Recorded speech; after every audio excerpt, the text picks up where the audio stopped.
Nih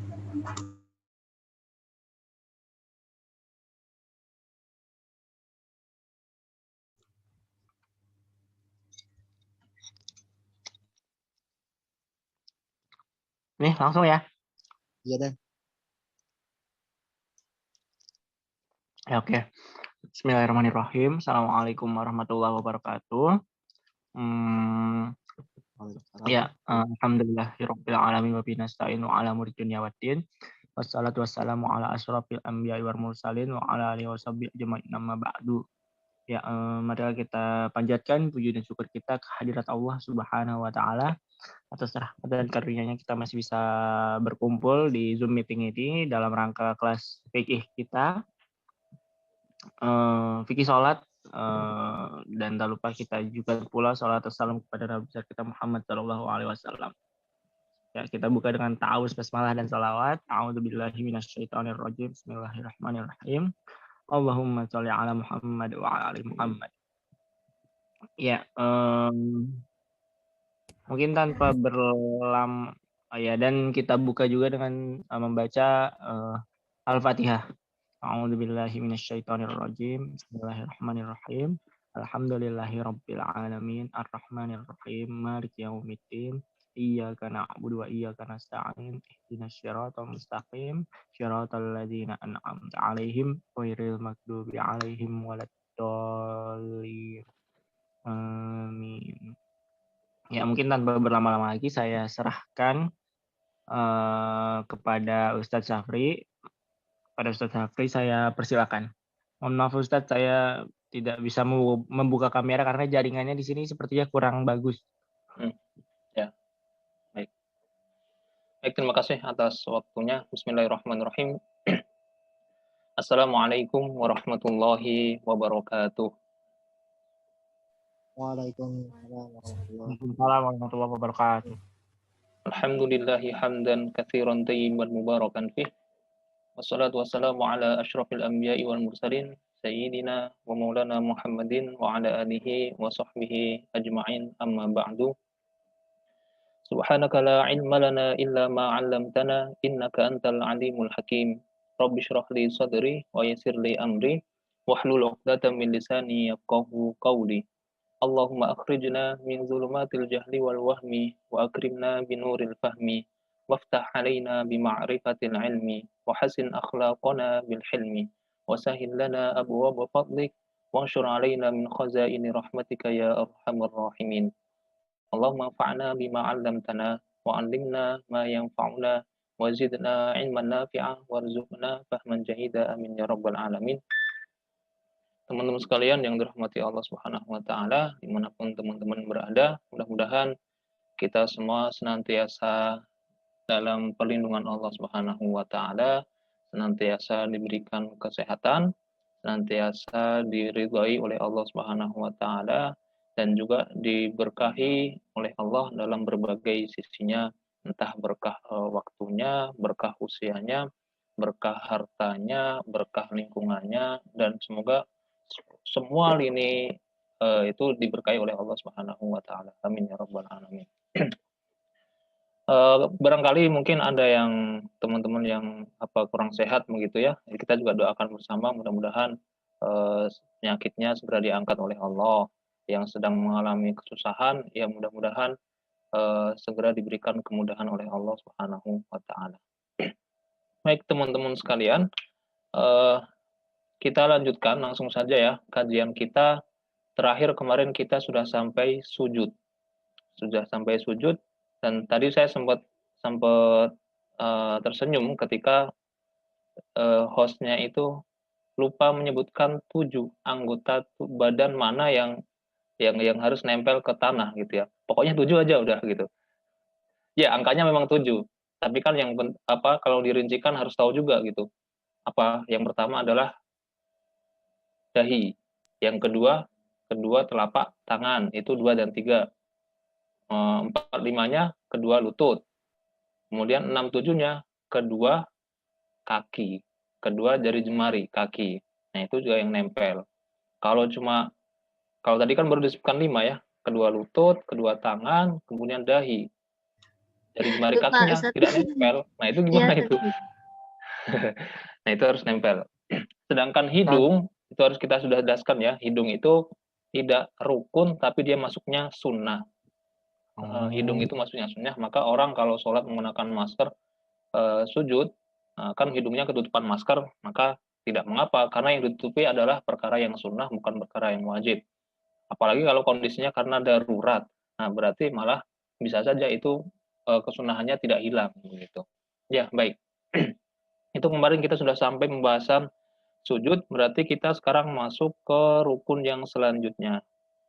Saya share screen dulu.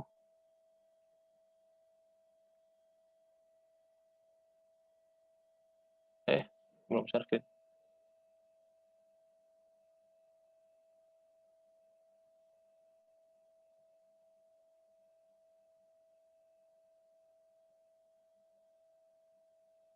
Dan seperti biasanya, sebelum kita baca atau masuk dalam pembahasannya, kita harus baca dulu matanya ya, supaya kita mendapatkan keberkahan dari mu'alif. Karena kita belajarnya, kita bisa tahu rukun-rukun dalam sholat, sunnah-sunnah dalam sholat, apa saja yang tidak dibolehkan dalam sholat. Itu karena kita belajar dari kitab ulama. Maka kalau kita cuma, kalau kita melupakan, tidak mau membaca matanya, wah itu kayak kacang lupa akan kulitnya, begitu. Nah, supaya kita tidak seperti itu, kita baca juga matanya. Ini bukti bahwa kita belajar dari para ulama, begitu. Tidak hanya sebatas dari pemahaman kita, tapi kita berlandaskan pada sebuah kitab. Mana matanya ini? Kita baca lagi, dan kita ulang-ulang terus selama pembahasan masih tentang rukun, kita akan ulang-ulang pembahasannya, bacaannya. Mudah-mudahan nanti selesai dengan pembahasan rukun ini, teman-teman juga sudah hafal rukun-rukun matanya ini, redaksi matanya sudah hafal gitu. Nah ini kalau di pesantren kayak gini ini dihafalin, kayak ini dihafalin. Nggak hanya Al-Quran, tidak hanya hadis, tapi kitab-kitab fikih begitu, yang dia ringkas itu juga dihafalin. Nah, maka harapannya nanti kalau sudah selesai pembahasan dan paham betul tentang fikih sholat atau rukun dalam sholat, ya nanti matan-matannya ini juga bisa dihafalkan. Baik, saya bacakan faslun warkanu sholati thamaniyata asyara ruknan. An-niyatu wal qiyamu ma'al qudrati wa takbiratul ihrami wa qiraatul fatihati wa bismillahirrahmanirrahim ayatun minha war ruku'u wat tuma'ninatu fihi war raf'u wa'tidalun wat tuma'ninatu fihi was sujudu wat tuma'ninatu fihi wal julusu bainas sajdataini wat tuma'ninatu fihi wal julusul akhiru والتشهد فيه والصلاة على النبي صلى الله عليه وسلم فيه والتسليمة الأولى ونية الخروج من الصلاة وترتيب الأركان على ما ذكرنا. Kita sudah bahas kemarin sampai wasujudu wa tuma'ninatu fihi, maka sekarang kita masuk wal julusu bainas sajdataini. Wal julusu bainas sajdataini, kalau kita hitung dari urutannya, maka dia masuk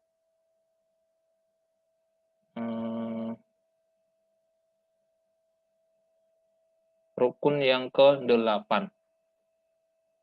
Rukun yang ke-8. Ya, baik.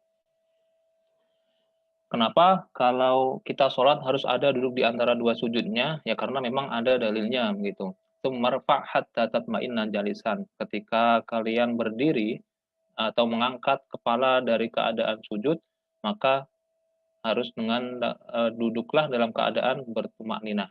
Ini dalilnya riwayat Bukhari dan Muslim. Dan kalau kita bicara dalil nggak perlulah dalam pembahasan ini, karena semua orang tahu namanya sholat itu pasti ada duduk di antara dua sujudnya. Tapi sebagai seorang yang santri, sebagai orang yang memperdalam fikih dengan pemahaman yang lebih, ya paling tidak kita harus tahu dalilnya apa begitu. Nah ini dalilnya. Marfa' hatta tatma'inna jalisan. Kemudian dalam rukun ini, rukun duduk di antara dua sujud, ini termasuk rukun fi'li ya, bukan rukun qauli, bukan rukun qalbi. Duduk di antara dua sujud termasuk rukun fi'li, yang mana dia juga mempunyai syarat-syarat. Syaratnya yang pertama, ketika melakukan gerakan ini, maka dia harus meniatkan bahwa gerakannya adalah maaf, ini masih sujud. Meniatkan sebagai duduk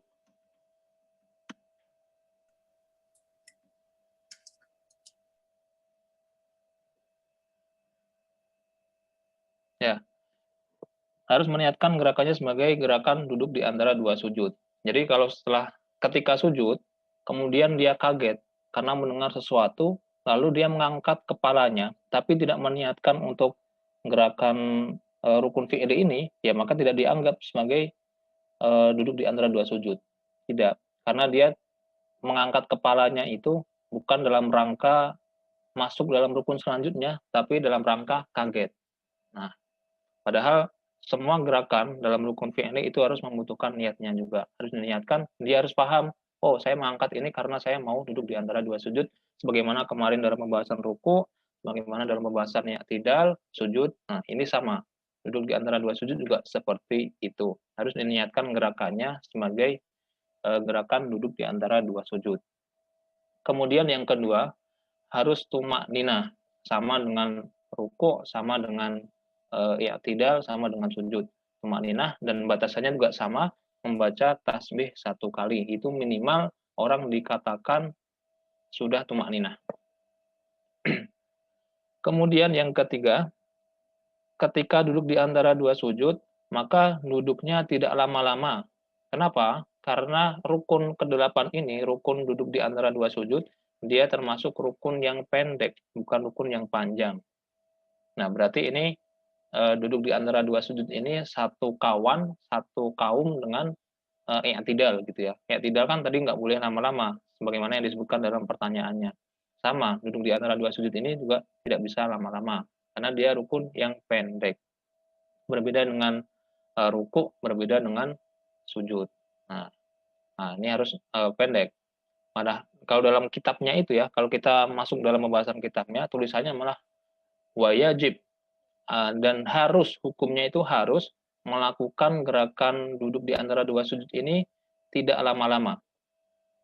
Ada tambahan wajibnya di situ. Artinya kalau sampai dia duduk di antara dua sujud kok duduknya lama, wah ini bermasalah. Apalagi lamanya melebihi duduk tahiyat. Nah, itu lebih kacau lagi. Karena memang di dalam gerakan ini itu tidak ada bacaan-bacaan yang disyariatkan kecuali memang bacaan duduk di antara dua sujud itu sendiri. Nah, nanti bacaannya apa kita akan bahas insya Allah. Kemudian yang keempat, duduk tegap kecuali ada uzur. Nah, ini maksudnya kalau kita setelah sujud, kemudian duduk di antara dua sujud, itu duduknya harus tegap. Kalau dia baru sujud ya, kemudian bangun untuk melakukan duduk di antara dua sujud, tapi masih berapa? Belum belum 9 berapa itu? Belum belum siku-siku, tapi masih 60 derajat misalkan, pokoknya belum tegak begitu. Nah, ini belum dikatakan duduk di antara dua sujud. Dikatakan duduk di antara sujud kalau dia dari sujud kemudian duduknya itu sudah 90 derajat. 90 derajat, nah baru dia dikatakan duduk di antara dua sujud. Kecuali kalau ada uzur, misalkan dia nggak bisa duduk tegak, ya itu berarti ya sudah, itu karena ada uzur maka diperbolehkan. Atau karena misalkan dia sholat, tapi atapnya itu sangat pendek sekali. Nah, ini nggak mungkin juga sih, nggak mungkin ya, nggak mungkin. Pokoknya ada sesuatu di atasnya yang membuat dia itu tidak bisa duduk tegak. Nah, itu mungkin bisa seperti itu, karena dikategorikan uzur. Pokoknya karena ada uzurnya, maka boleh untuk tidak duduk 90 derajat. Tapi kalau ada uzur, maka kalau tidak ada uzur, maka tidak diperbolehkan. Nah, ini syarat-syarat yang dijelaskan oleh para ulama, khususnya dalam mazhab Syafi'i, terkait dengan duduk di antara dua sujud. Kemudian, kesunahannya yang bisa dilakukan ketika melakukan duduk di antara dua sujud, disebutkan dalam kitabnya Imam Nawawi Al-Majmu', was-sunnatu an yukabbira li julusihi wa yabtadi'u takbir hina yabtadi'u raf'u ra'si wa yamudduhu ila yastawiya jalisan. Yang pertama disunnahkan untuk nah ini saya bacakan dulu, nanti saya terjemahkan, ada terjemahannya di situ. Wa sunnatu an yajlisa muftarishan yafrishu rijluhul yusra wa yajlisu ala ka'biha wa yansibul yumna. Yustahabu an yadha' yadayhi ala fakhidayhi qariban min rukbatayhi mansyuratai ala asabi' wa muwajjihatan ilal qiblah.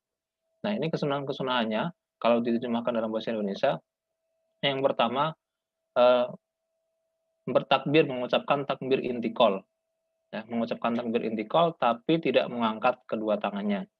Setelah sujud, kemudian dia melakukan gerakan duduk di antara dua sujud, itu yang diucapkan takbir, tidak mengangkat tangan. Nah, takbirnya dimulai dari dia mengangkat kepala, memisahkan dahinya dengan tanah, memisahkan dahinya dengan lantai, itu mulai, lisan itu mengucapkan Allah. Nanti barnya ketika Allahu Akbar, itu selesainya sampai dia, duduk dalam keadaan tegak. Nah, itu dia mau mengucapkan bar, itu yang sunnah. Tapi kalau misalkan dia hanya bisa mengucapkan Allahnya itu tidak sepanjang itu, ya tidak mengapa. Tapi tetap yang sunnah itu yang namanya takbir intikal diperpanjang. Seperti kaidah yang pertama kemarin dulu yang kita pelajari, kalau takbiratul ihram itu takbirnya diperpendek. Tapi kalau takbir intikal, takbirnya itu diperpanjang. Nah, ini sama. Panjangnya itu ya sesuai dengan durasi perpindahan dari satu rukun ke rukun yang lainnya. Nah, karena ini durasinya dari sujud ke duduk di antara dua sujud itu segitu, ya berarti segitu juga kita memperpanjang bacaan takbir. Supaya apa? Hikmahnya para ulama menjelaskan supaya tidak ada satu detik pun gitu ya, waktu kita itu terlewatkan kecuali hanya untuk menyebut, asma Allah atau menyebut, zikir atau menyebut Al-Qur'an dan lain sebagainya. Jadi setiap gerakan itu kita sholat 5 menit, ya 5 menit itu penuh dagingnya itu dengan ya zikir, zikirnya misalkan, atau bertasbih, bertakbir, begitu itu, kemudian membaca Al-Qur'an, membaca Al-Fatihah, membaca surat pilihan begitu. Nah, itu semua tidak terlepas dalam sholat kita yang kita habiskan selama 5 menit itu.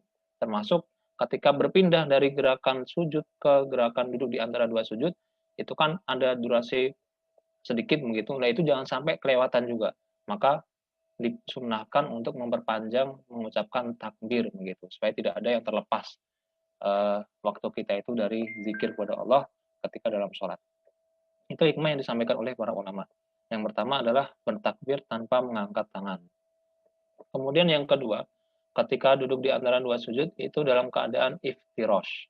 Kita tahu dalam sholat itu duduk ada dua macam. Ada namanya iftirash, ada yang namanya tawarruk. Nah, nanti mana yang dikatakan iftirash atau bagaimana yang dikatakan iftirash, bagaimana yang dikatakan tawarruk, nanti insya Allah akan kita bahas, kita kasih, lihat begitu, kita ada gambarnya, ini yang dinamakan iftirash, ini yang dinamakan tawarruk. Yang jelas ketika duduk di antara dua sujud, itu harus dalam keadaan duduk iftirash. Bukan harus, sunnahnya iftirash. Sunnahnya iftirash. Bukan tawarruk. Kemudian yang ketiga, meletakkan dua telapak tangan di atas ujung paha dan dekat dengan lutut. Ini kesunahan. Tangan kanannya di atas paha kanan, tangan kiri di atas paha kiri. Jangan di samping, jangan dibalik begitu. Dalam keadaan bersilang tidak. Tapi tangan kanan di atas paha kanan, tangan kiri di atas paha kiri, dan lokasi jari jemari ini itu ada di ujung lutut, ujung paha dekat dengan lutut. Nah, ini posisi kedua tangan yang kita disunahkan ketika kita melaksanakan atau melakukan duduk di antara dua sujud. Kemudian selanjutnya yang keempat, kesunahan yang bisa kita lakukan, membaca doa ketika duduk di antara dua sujud. Lagi-lagi supaya tidak terlewatkan waktu kita selain hanya untuk menyebut nama Allah, berzikir gitu. Nah, sekarang doanya apa?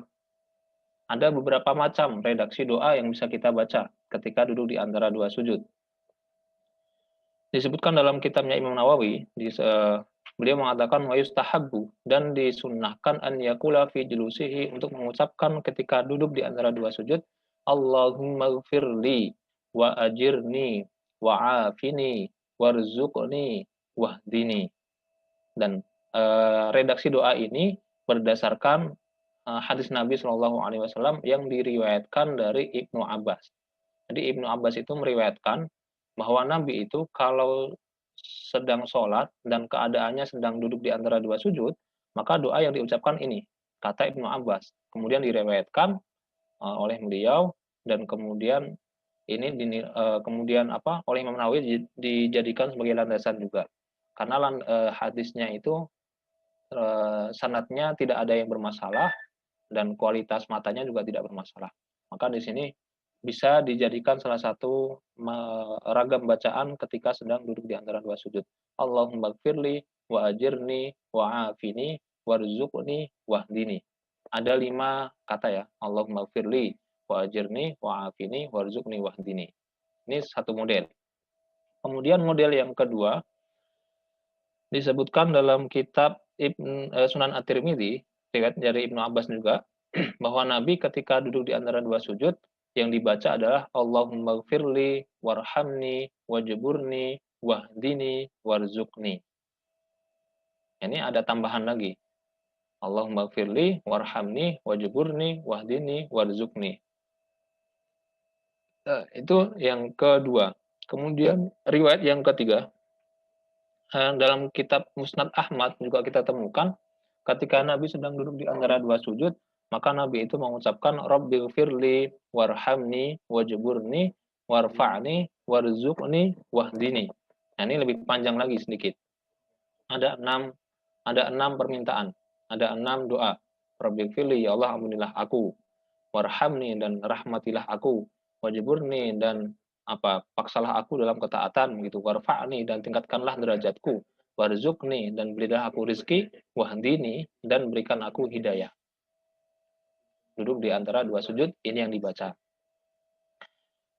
Kemudian yang selanjutnya, dari beberapa redaksi hadis tadi yang ada 3 ya yang kita sebutkan, maka kemudian Imam Nawawi menyimpulkan fal ihtiyatu, yang lebih hati-hati, wal ikhtiyar, dan yang lebih dipilih, an yajma'a bainar riwayat, yaitu mengumpulkan dari beberapa riwayat. Dari 3 riwayat tadi itu digabungkan, wa ya'ti bi jami'i al-fadhiha, dan satu riwayat dengan riwayat lain dengan ada yang berbeda. Ada satu redaksi yang ada di riwayat pertama, tapi tidak ada di riwayat kedua dan ketiga. Ada yang ada di riwayat kedua, tapi di satu dan ketiga tidak ada. Atau yang ketiga juga gitu, ada di 3, tapi 2 dan satunya nggak ada. Maka kata Imam Nawawi, ya bagusnya 3 riwayat tadi itu digabungkan. Kemudian mana yang ada, ya udah dibaca, mana yang belum ada, itu dimasukkan. Begitu. Maka kemudian jadilah redaksi doanya, Allahumma gfirli warhamni wa'afini wa'ajirni warfa'ni wahdini warzuqni. Ini redaksi doa, ada 7 ya, ada 7. Allahumma gfirli pertama, warhamni kedua, wa'afini ketiga, wa'ajirni keempat, warfa'ni kelima, wahdini keenam, warzuqni ketujuh. Nah, ini yang direkomendasikan, yang disarankan, yang menjadi pendapat dari mazhab Syafi'i ataupun Imam Nawawi, dan ini yang lebih dipilih karena dia menggabungkan beberapa riwayat. Tapi sekarang pertanyaannya, saya yakin di Indonesia itu redaksinya tidak seperti ini. Mungkin yang banyak dikenal itu kalau duduk di antara dua sujud, Allahumma gfirli warhamni wajburni warfa'ni warzuqni wahdini wa'afini wa'fu anni gitu. Kalau kita jumlahkan itu ada 8 berarti. Allah Rabbighfirli, ada yang pakai Allahumma gfirli, ada yang pakai Rabbighfirli, sama saja.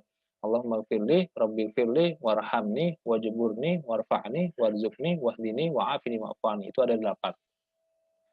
Nah, yang enggak ada apa tadi? Rabbighfirli, warhamni, wajburni, warfa'ni, warzuqni, wahdini, wa'afini wa'fu anni. Nah, wa'fu anni itu tidak ada dalam redaksi hadisnya. Mau yang pertama, kedua, ketiga, itu tidak ada redaksi wa'fu anni. Tapi kenapa orang Indonesia ketika duduk di antara dua sujud itu disarankan atau diajarkannya ada tambahan wa'fu anni. Ternyata wa'fu anni ini bisa kita dapatkan redaksinya dalam kitab Ihya Ulumuddin. Karya siapa itu? Imam Ghazali ya. Karya Imam Ghazali ketika duduk di antara dua sujud ternyata disarankan untuk menambahi wa'fu anni. Jadi ada 8. Itu memang redaksinya dari tambahan dari Imam Ghazali. Dan orang Indonesia itu kalau ngaji ya tidak terlepas dari Imam Ghazali juga. Karena Imam Ghazali ini sangat diakui begitu. Maka ya karena kita orang Indonesia itu banyak menganut ajarannya beliau juga, yang beliau juga ulama Syafi'iyah, maka itu dipakai. Tapi wa'fu anni ini tidak disepakati, tidak dipakai oleh kebanyakan ulama Syafi'iyah. Tapi kalau mau pakai, ya tidak mengapa. Karena apa? Karena dalam berdoa itu tidak ada batasannya. Asalkan doanya baik dan doanya tidak ada masalah, ya silahkan di situ. Meskipun tidak diajarkan oleh Nabi Shallallahu Alaihi Wasallam, meskipun tidak ada landasan hadis yang sahih begitu, nggak apa-apa, asalkan doanya positif. Nah, maka di situ, kalau mau mengikuti Imam Nawawi 7 ini silahkan dipakai. Masalah urutan itu tidak harus. Imam Nawawi sendiri mengatakan tidak harus apa namanya urut. Setelah Allah maghfirli, kemudian warhamni, kemudian wa ajirni warfa'ni itu boleh. Wa'afinya nanti boleh.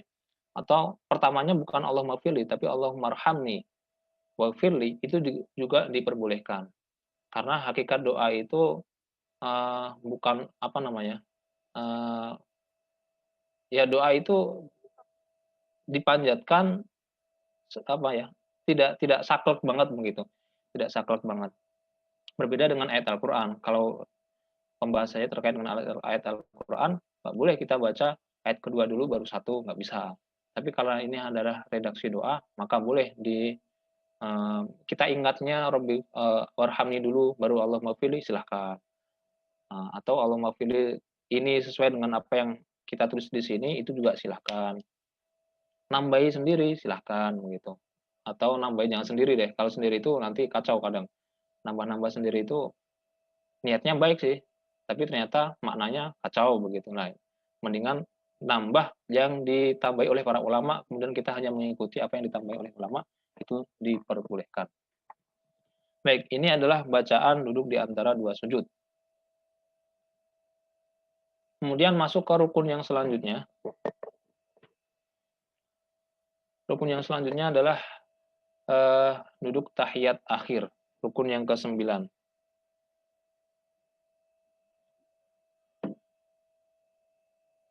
Nah, kalau kita berbicara dalil, maka ada sebuah kisah.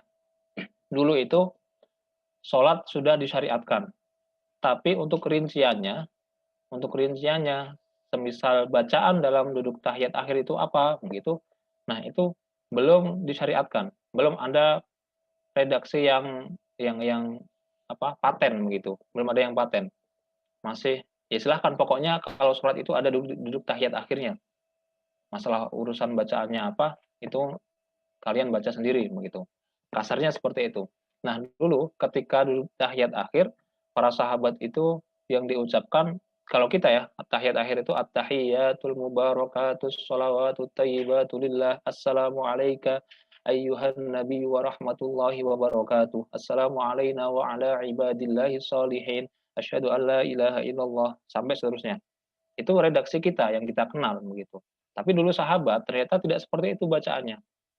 Disebutkan dalam riwayatnya Ibnu Mas'ud radhiyallahu anhu, sanadnya sahih, bahwa para sahabat dulu kalau, duduk tahiyat akhir yang dibaca adalah assalamu alallah, bukan assalamu alayka ayyuhan nabi wa rahmatullahi wa barakatuh, tidak seperti itu. Tapi yang diucapkan assalamu alallah qabla ibadih, assalamu ala Jibril wa Mikail, assalamu ala fulan. Nah, itu redaksi yang dibaca mereka ketika sholat dan posisinya sedang duduk tahiyat akhir. Kemudian kata Nabi, kalian ya, kalau mau baca dalam duduk tahiyat akhir, maka jangan seperti itu. Jangan diucapkan assalamu ala Allah qabla ibadih, assalamu ala Jibril wa Mikail, assalamu ala fulan. Jangan seperti itu. Kenapa?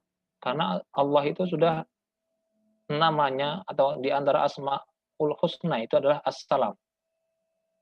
La taqulu assalamu ala Allah. Jangan kalian mengucapkan assalamu ala Allah. Fa innallaha huwas salamu.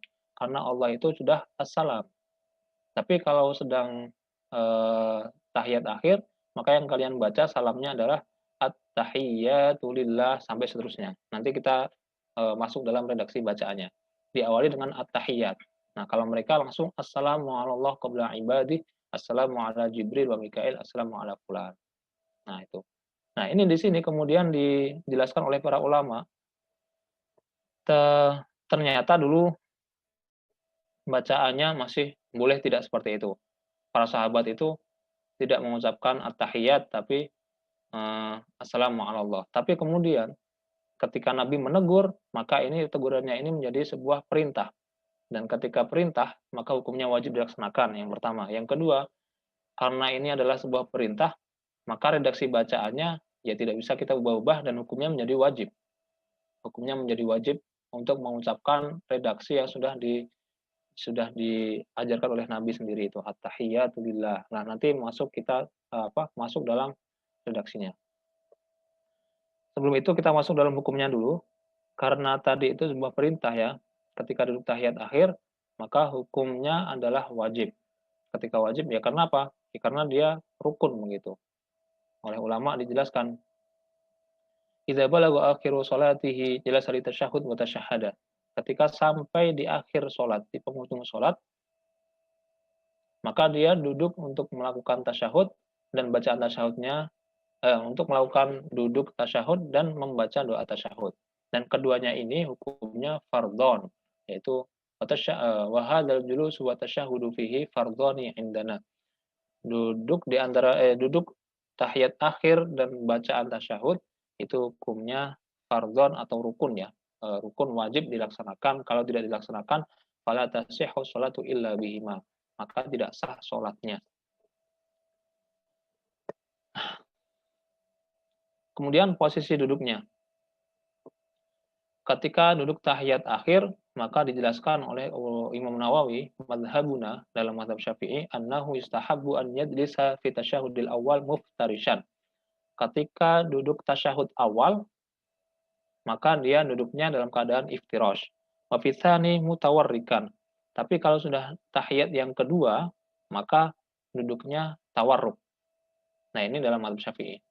Sekarang apa yang ada dua duduk? Ada dua tahiyat, ya, selain sholat subuh. Berarti sholat zuhur, asar, maghrib, isya. Itu sholatnya ada dua tahiyat ya. Ada dua tahiyat. Nah, karena ada dua, maka yang pertama dilakukan dengan iftirash, yang kedua dengan tawarruk. Ini dalam mazhab Syafi'i. Nah, terus pertanyaannya, kalau sholatnya hanya 2 rakaat, maka bagaimana dalam mazhab Syafi'i? Dijelaskan fa in kanatis sholatu rak'ataini. Kalau sholatnya itu hanya 2 rakaat, berarti misalkan sholat subuh atau sholat sunnah begitu, sholat sunnah zuha 2 rakaat, 2 rakaat, sholat tarawih 2 rakaat, 2 rakaat, 2 rakaat dan seterusnya, maka jalasa mutawarrikan. Karena tahiyatnya cuma satu, ya sudah, langsung ke tawarruk, tidak pakai iftirash. Nah, sekarang bagaimana yang namanya tawarruk, bagaimana yang namanya iftirash? Ini gambarnya. Kalau posisinya seperti ini, yaitu kaki kiri itu dijadikan dudukan, mohon maaf, pantatnya, yaitu berarti namanya iftirash. Tapi kalau duduknya seperti ini, pantat itu nempelnya langsung ke tanah. Kaki kiri itu masuk di kaki kanan, itu namanya tawarruk. Ya, ini iftirash, ini tawarruk. Nah, dalam mazhab Syafi'i, kalau sholatnya ada 2 tahiyat, maka tahiyat pertamanya seperti ini, tahiyat keduanya seperti ini. Tapi kalau sholatnya hanya 2 rakaat, tahiyatnya karena cuma satu, maka langsung tahiyat dalam keadaan tawarruk. Nah, ini namanya tawarruk. Ini dalam mazhab Syafi'i. Sekarang kita masuk dalam mazhab yang Imam Malik. Kalau Imam Malik beda dengan Imam Syafi'i. Bahkan ini 4 mazhab beda semua. 4 mazhab beda semua. Tadi Imam Syafi'i, dalam mazhab Syafi'i sudah, dalam mazhab Maliki, yajlisu fihima mutawarrikan. Kalau dalam mazhab Maliki, mau 2 rakaat, mau 2 tahiyat atau 1 tahiyat, pokoknya dua-duanya harus tawarruk. Tidak ada namanya duduk iftirash. Gitu ya. Tidak ada duduk iftirash dalam mazhab Maliki. Maka semuanya dilakukan dengan duduk tawarruk. Berbeda lagi dengan mazhab Abu Hanifah, mazhab Hanafi. Itu lawannya dari Imam Maliki. Kalau Imam Maliki itu duduknya tawarruk terus. Pokoknya kalau duduk itu keadaannya tawarruk.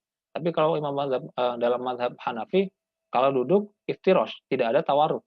Nah, ini kebalikannya dari Imam Malik, ya, Imam Malik. Terus kemudian kalau kita masuk dalam mazhab Hambali, mazhab Imam Ahmad, ini dia bisa dikatakan pertengahannya di antara atau ya pertengahan di antara mazhab-mazhab yang ada. Imam Ahmad itu, in kanati sholatu raka'ataini iftarasha. Kalau sholatnya itu 2 rakaat, maka tahiyatnya dilakukan dengan iftirash. Tapi kalau sholatnya itu arba'an, tapi kalau sholatnya adalah 4 rakaat, iftarasha fil awal ufturisha fil awal wa turika fits tsani. Tapi kalau 4 rakaat, maka yang pertama, tahiyat pertama itu dilakukan dengan iftirash, tahiyat yang kedua dilakukan dengan tawarruk. Nah, gitu. Ini dalam mazhab Imam Ahmad. Maka kita temukan di Indonesia ini karena kebanyakannya Imam Syafi'i dan ada juga yang bermadzhab Hambali begitu. Karena banyak alumni-alumni dari Saudi Arabia, dari Madinah begitu. Kemudian pulang ke Indonesia, ya karena belajarnya di Saudi itu pakai madzhab Hambali misalkan seperti itu. Kemudian di Indonesia dia sholat. Kalau sholat subuh duduknya tidak tawarruk, tapi duduknya iftirash, ya berarti dia mengikuti madzhab Hambali. Ini dalam madzhab Syafi'i enggak, beda gitu ya. Nah, kalau dalam matematika seperti itu. Kalau 2 rakaat, maka duduknya iftirash. Tapi kalau rakaatnya 4, maka yang pertama iftirash, yang kedua tawarruk. Ini posisi duduk di dalam pembahasan 4 mazhab.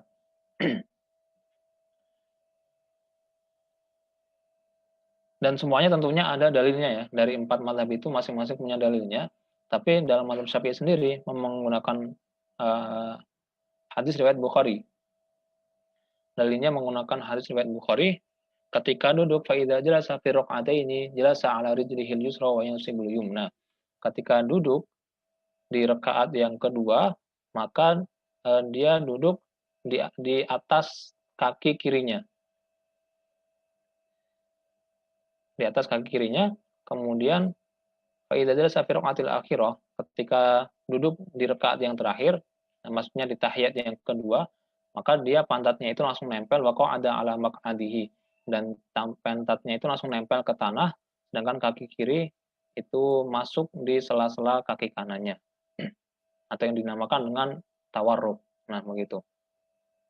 Ini dalil yang dipakai oleh Imam Nawawi, dijelaskan oleh Imam Nawawi dan dipakai dalam mazhab Syafi'i riwayat Imam Bukhari.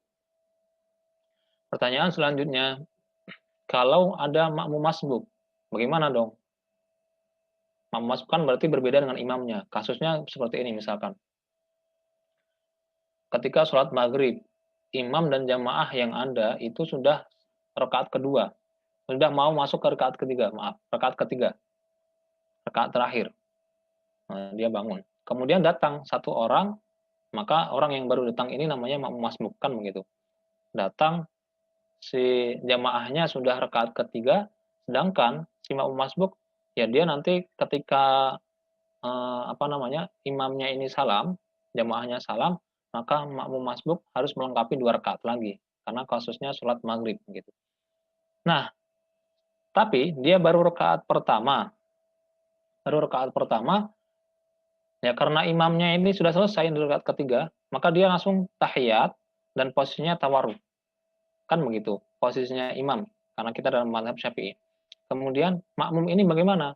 Baru rakaat pertama, apakah ketika imamnya ini duduk tahiyat, kita nggak tahiyat sebagai makmum masbuk, atau tahiyat juga? Jawabannya adalah ikut tahiyat. Karena kan makmum masbuk ini menjadi makmumnya si imam. Namanya imam harus diikuti begitu. Kalau imam kok nggak diikuti, ya berarti yang tidak mengikuti namanya bukan makmum. Namanya makmum itu harus mengikuti si imam. Baik, jawabannya maka harus mengikuti imam. Nah, pertanyaan selanjutnya, ketika mengikuti imam, apakah dia duduknya juga tawarruk atau duduknya iftirash? Kan begitu pertanyaannya. Kalau mengikuti imam, imamnya sih tawarruk. Apakah makmum juga harus tawarruk atau dia iftirash? Kalau tawarruk, padahal dia baru rakaat pertama. Nah, dalam mazhab Syafi'i, aturannya tawarruk itu hanya berlaku untuk rakaat yang terakhir. Mau sholatnya 2 rakaat, mau sholatnya 3 rakaat, mau 4 rakaat, pokoknya tawarruk ini menjadi posisi di yang terakhir, begitu. Itu dalam mazhab Syafi'i kaidahnya seperti itu. Maka kemudian jawabannya ketika dia menjadi makmum masbuk, posisi cara duduknya boleh berbeda dengan si imam. Karena yang namanya iftirash, yang namanya tawarruk, itu hukumnya sunnah. Yang wajib adalah duduk. Keadaan duduknya itu wajib. Tapi cara dia duduknya bagaimana? Nah, itu sunnah. Sunnahnya dalam mazhab Syafi'i tadi.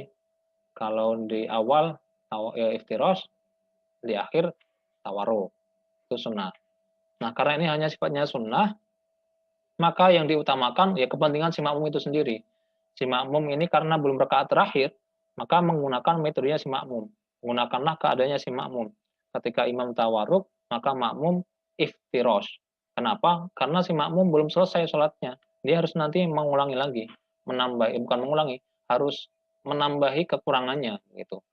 Menambahi kekurangannya. Maka ketika dia jadi makmum masbuk, duduknya adalah iftirash. Nah, ini disebutkan oleh jumhur ulama dan Imam Ghazali, Abu Thayyib, Al-Qadhi, begitu. Banyak ulama yang menjuzkan yajlisu muftarishan, maka dia duduk dalam keadaan iftirash li'annahu laisa akhir sholatihi. Karena untuk si makmum masbuk tadi itu dia bukanlah rakaat terakhir bagi dia, tapi dia masih nanti harus melanjutkan kekurangannya begitu. Maka dia melakukan duduk iftirash. Nah, ini terkait dengan cara duduknya, posisi duduknya. Kemudian keadaan yang lain yang berkaitan dengan duduk tahiyat akhir, kesunahannya adalah ketika duduk di tasyahud itu disunahkan untuk meletakkan tangan kanannya di atas paha kanan, tangan kiri di atas paha kiri. Wa yanshur asabi'ahul yusra jihatal qiblah. Dan apa namanya? Wa yanshur itu apa namanya ya dalam bahasa Indonesia. Ini saya gambarnya kelihatan nggak ya?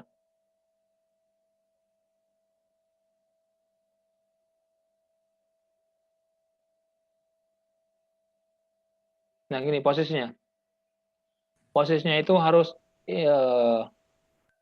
tidak bersedekap begini tangannya ketika meletakkan tangan kanan, tangan kiri, tapi posisinya tangannya ini namanya apa ya?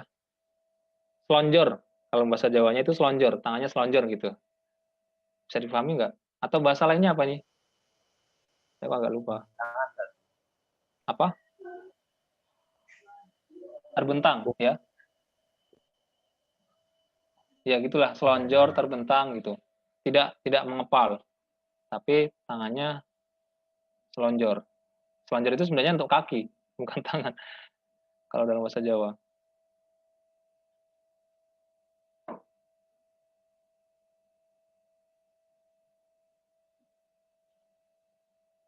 Ya, tangannya seperti itu. Tangan kirinya dia dalam posisi selonjor, terbentang, ini tidak tertutup. Ya, ja'aluha qaribatan min tarfi rukbah. Dan posisinya tangan ini yaitu di ujung paha dekat dengan lutut. Atau bahkan tusawiru usuha ar-rukbah. Yang mana jari jemari tangan kiri itu satu apa ya? Sama dengan ujung paha atau sama dengan lututnya, begitu.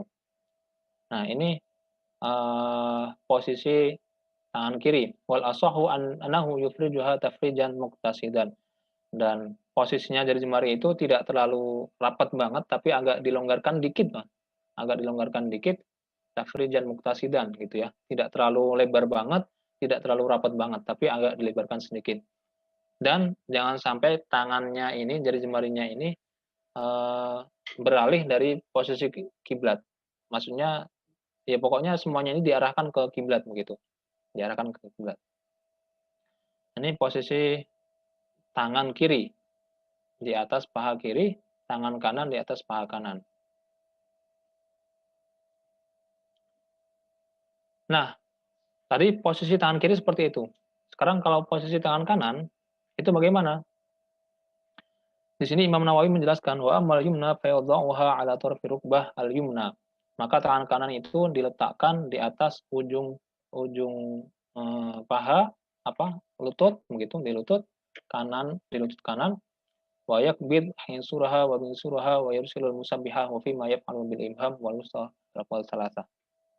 Kemudian jari tengahnya, jari manisnya, jari kelingkingnya itu dalam keadaan mengepal. 3 jari ini mengepal. Nah, sekarang jadi permasalahannya adalah antara jari telunjuk dan ibu jari. Antara jari telunjuk dan ibu jari. Di sini dijelaskan. Ternyata ada tata caranya, tidak bisa kita asal-asalan begitu. Kalau kita pernah ngaji, ya berarti kita harus mengikuti apa yang disampaikan oleh ulama begitu. Nah, di sini ada yang bisa tahu nggak? Barangkali nanti kalau benar jawabannya, biasanya nanti akan saya kasih hadiah gitu. Saya kasih hadiah. Siapa yang bisa mencontohkan dalam madzhab Syafi'i bagaimana caranya posisi tangan kanan ketika dia sedang duduk tahiyat akhir? Silahkan dipraktekkan. Ada yang bisa?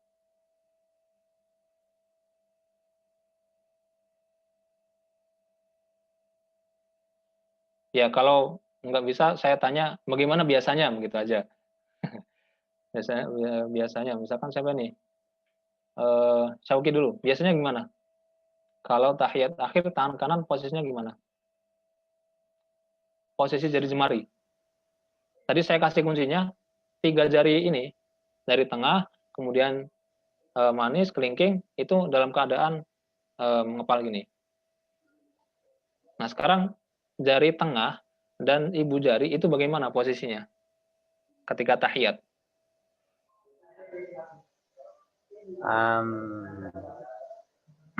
Biasanya saya begini, Ustaz. Oke, dari telunjuknya gitu. Dari awal udah gitu? Oh enggak, dari awal biasa, Ustaz. Dari awal dulu gimana posisinya? Ini misalkan paha. Ini tangan, gitu ya. Mana ini? Nah, tangan. Apakah posisi telunjuk begini atau sudah menunjuk atau bagaimana? Dicontohkan saja, dicontohkan. Ini paha. Kemudian ini tangan. Ini yang biasa saya, Ustaz. Biasanya gimana? Kalau saya biasanya langsung gini aja, Ustaz, di atas paha. Di atas paha, terus telunjuknya gimana?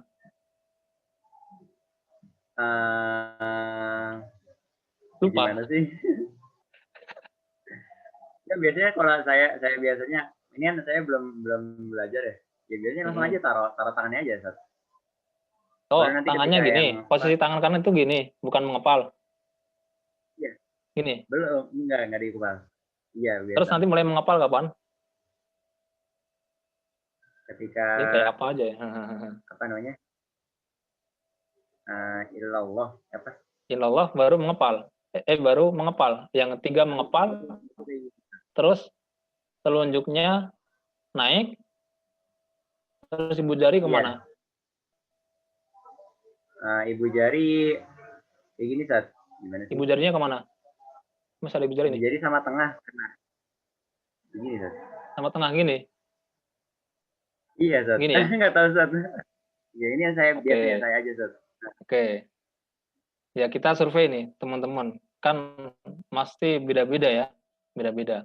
Oke, itu dari Imam Syauqi. Sekarang siapa lagi nih? Saya yang akhwat deh, yang akhwat. Siapa yang berani akhwat?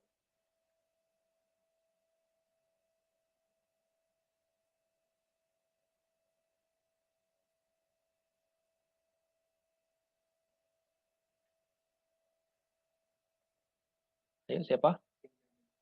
Oh, ini aja. Nida Insi.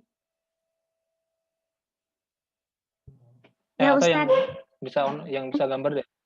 Ya gimana? Gimana? Posisinya gimana? Tapi saya nggak bisa editin video gimana? Tangannya. Oh ya, ya. Nanti saya praktekkan coba. Ya, kalau saya tangannya? biasanya saya Ustadz Kalau pertama itu tuh, dia tangannya, saya boleh lihat tangan Ustadz nggak? Biar kelihatan.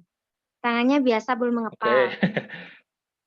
Nah, Tangannya belum mengepal. biasa Gini belum berarti ya. mengepal. Ya, Eh, ya di atas. Ya, terus ketika Terus asyhadu alla itu ketika baca asyhadu itu tangannya langsung nunjuk. yang nunjuk yang mana? Yang Telunjuknya. ya telunjuknya, yang telunjuknya. Telunjuknya nunjuk, gini kan? Kakinya dikepal, kakinya. Terus Gitu kan. Tangannya Ustaz, tangannya dikepal. Tangannya dikepal. tangannya dikepal. Ya, nah itu. Terus Gini. ya. Telunjuknya Ustaz, telunjuknya coba. Nah, Ini itu telunjuk. ya. Terus ibu jarinya itu gimana ya cara ngertinya? Nggak bisa Ustaz. Ibu jari nih, ibu jari. Yang ngunci. Kalau tadi yang kan ngunci. Ahmad Syauqi gini. Oh, kalau saya enggak. Nah, Ke atasnya yang ketiga. Ngunci ke ketiga atasnya gini. gini. Bukan. Gini. Saya terlihat. Nah, Gini. bentar Ustaz. Mana nih? Ngunci 3 jari pokoknya. Nah, Ya, gitu. gini ya. Ya. Oke, tapi tadi mulai telunjuknya naik. Jadi awalnya gini, kemudian mulai Ya. telunjuknya naik dan posisinya keempat tangan itu sedekap. Apa? Ya lupa lagi bahasanya. Mengepal ya, mengepal. Ya. Itu mulai asyhadu ya. Ya. Oke, satu lagi deh. Satu lagi karena belum ada yang sesuai dengan yang dari kitab. Secara plek gitu. Satu lagi Irfan dari Nasution. Nggak ada bedanya ya Ustadz sama Nida tadi. Oh, nggak ada bedanya. Saya cari yang beda deh. Siapa yang beda? Siapa yang beda? Dani Widya Putro? Yes, Ustaz. Gimana posisi tangan kanannya? Posisi tangan kanan antara intinya, sorry Ustaz, tadi agak kurang fokus. Apa namanya? Di duduk antara 2 sujud sama tasyahud akhir kan ya? Ini di tasyahud akhir ya. Di tasyahud Iya. akhir. Yang di tasyahud akhir, posisi tangan kanannya ya di dekat apa namanya? Di paha kanan. Di ujung paha kanan. Ya, ujung paha kanan. Terus posisi jemarinya, dari jemarinya. Telunjuk yang dibuka. Kapan mulai bukanya? Ketika syahadat Ketika pertama. Syahadat itu asyhadu. Asyhadu. Oke. Ketika la ilaha, ketika kata la ilaha illallah. Gimana? Iya nggak sih? Ya. Intinya ketika asyhadu alla ilaha illallah sih. Oke, mau di asyhadu boleh, ilaha boleh, illa boleh, Allah boleh gitu ya. Itu kan di asyhadu alla ilaha illallah gitu ya.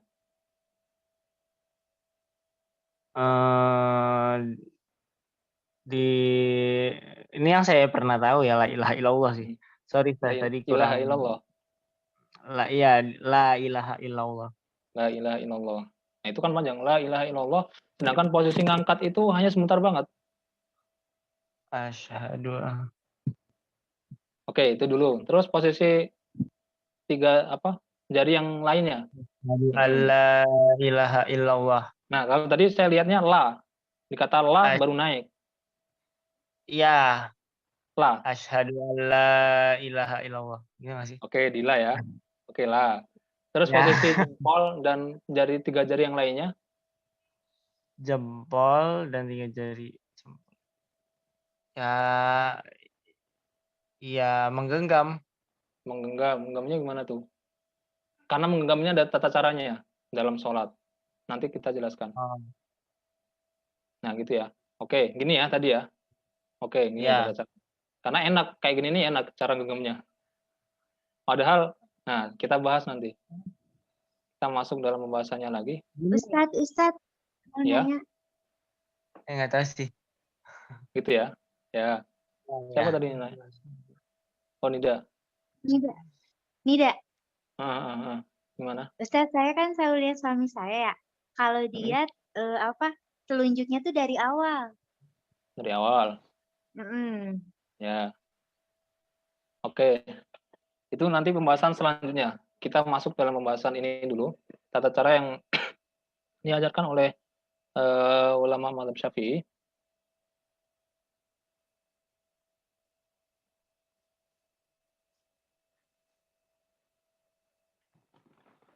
Yang pertama dijelaskan dalam kitabnya yakbidul wusta ma'al khinsir wal binsir wa yursilul ibham ma'al musabbihah wa hadza nasu fil imla. Yang pertama dalam kitab imla itu 3 jari kelihatan nggak? Tangan saya kelihatan nggak? Kecil ya? Yang pertama 3 jari kayak gini. Kemudian ibu jari dan telunjuknya itu semuanya menghadap ke sana. Ini tata cara yang pertama. Nggak kelihatan. Nah, ini tata cara yang pertama. Tapi ini tidak dipakai oleh kebanyakan ulama. Hanya disebutkan dalam kitab imla seperti itu. Kemudian yang kedua, yahlikul ibham wal wusta. Nah, itu seperti yang dipraktekkan oleh Syauqi tadi. Antara ibu jari dan jari tengah itu melingkar. Nah, posisinya gini. Pokoknya ininya nempel. Antara ibu jari dan jari tengah itu dia membentuk halakoh, membentuk melingkar begitu.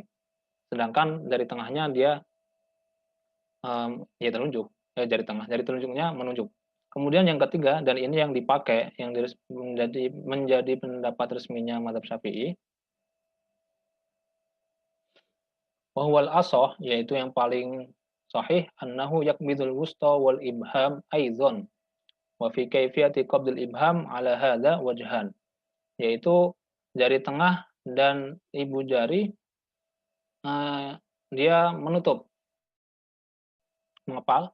Wa fi kaifi, tapi dalam tata caranya itu disebutkan, dijelaskan ka'annahu aqid salasah wa khamsin. Posisi jari jemari ini seperti gerakan jari matika dalam Arab, itu seperti angka 53, salasah wa khamsin. Salasah itu 3, khamsin 50. Nah, dalam adatnya Arab, itu mereka ada isyarat-isyarat gitu. Isyarat-isyarat menggunakan jari. Kalau 1 bagaimana isyaratnya? Kalau 2 bagaimana? 3 bagaimana? 4 bagaimana?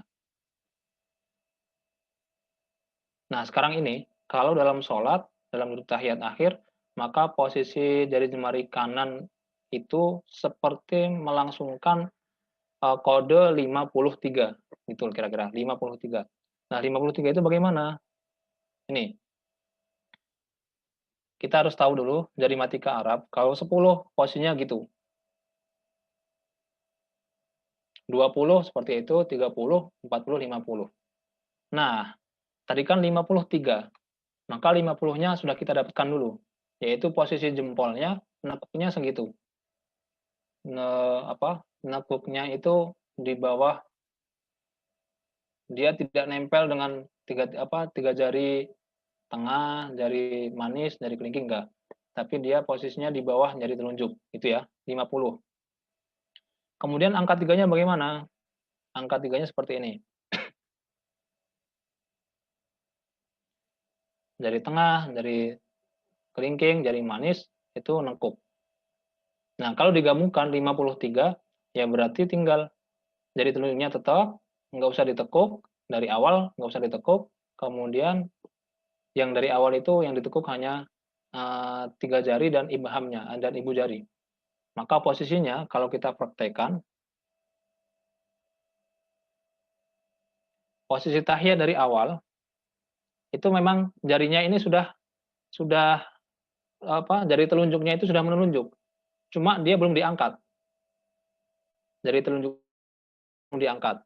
Kemudian posisi jari ibu jarinya itu kan tadi seperti ini. Nah, ujung jari ujung ibu jarinya ini di bawah telunjuk, ya, di bawah telunjuk. Kemudian yang ketiga gini. Maka kalau kita tahiyat, posisinya ini nih tangan. Maka ini nempel dulu ke bawah.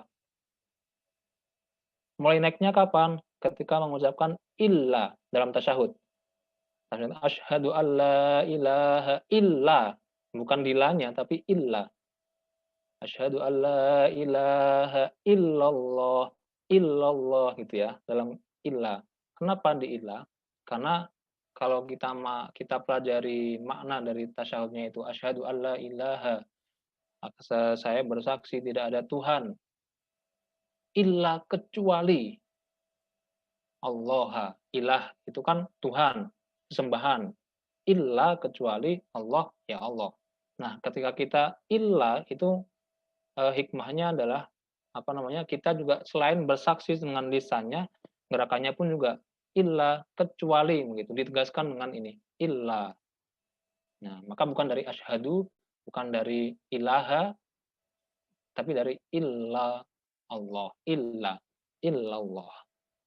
Nah, dari awal makanya at-tahiyat, at-tahiyatul mubarakatus shalawatut thayyibatu lillah. Ini yang kita kenal bacaannya.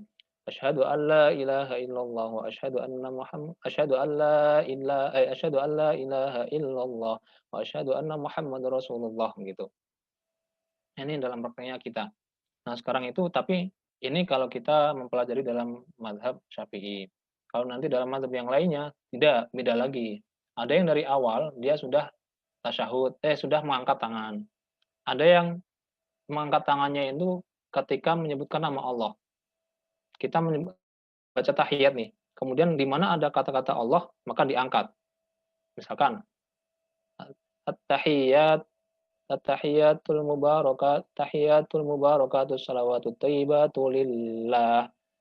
Nah, kalau sudah nggak ada Allahnya lagi, turun lagi. Assalamualaikum asyhadu an la ilaha illallah wa asyhadu anna Muhammadar Rasulullah. Allahumma shalli ala Muhammad wa ala ali Muhammad begitu. Jadi ininya diangkat ketika ada kata-kata Allah.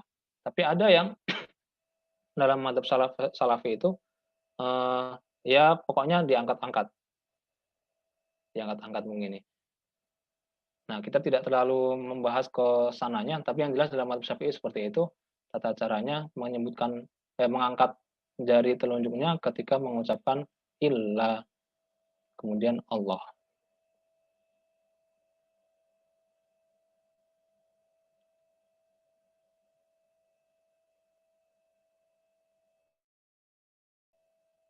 Nah, ini dari Matika Arab ya, itu ilmu yang jarang diketahui. Ya karena kita bukan orang Arab dan tapi kalau dalam kitab-kitab fikih klasik nanti akan disebutkan seperti ini. Ternyata ada dalam tradisi orang Arab itu mereka menggunakan kode-kode. Kalau satu kodenya seperti itu, dua seperti itu, bahasa isyarat tangannya, kemudian 10 seperti itu, 60 seperti itu, dan lain sebagainya.